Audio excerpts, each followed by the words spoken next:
انس بن مالک رضی اللہ عنہ نے بیان کیا کہ حذیفہ بن یمان رضی اللہ عنہ امیر المومنین عثمان رضی اللہ عنہ کے پاس آئے۔ اس وقت عثمان رضی اللہ عنہ آرمینیا اور آذربائیجان کی فتح کے سلسلے میں شام کے غازیوں کے لیے جنگ کی تیاریوں میں مصروف تھے تاکہ وہ اہل عراق کو ساتھ لے کر جنگ کریں۔ حضرت حذیفہ رضی اللہ عنہ قرآن مجید کی قرأت کے اختلاف کی وجہ سے بہت پریشان تھے۔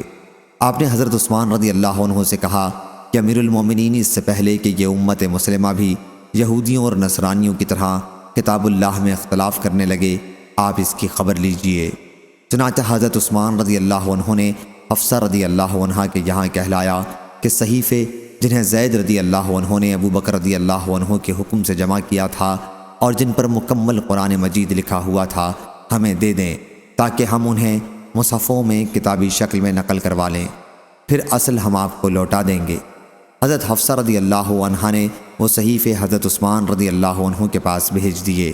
اور آپ نے زید بن ثابت، عبداللہ بن زبیر، سعید بن العاص، عبد الرحمن بن حارث بن حشام رضی اللہ عنہم کو حکم دیا کہ وہ ان صحیفوں کو مصحفوں میں نقل کر لیں۔ حضرت عثمان رضی اللہ عنہ نے اس جماعت کے 3 قریشی صحابیوں سے کہا کہ اگر آپ لوگوں کا قرآن مجید کے کسی لفظ کے سلسلے میں حضرت زید رضی اللہ عنہ سے اختلاف ہو تو اسے قریش کی زبان کے مطابق لکھ لیں،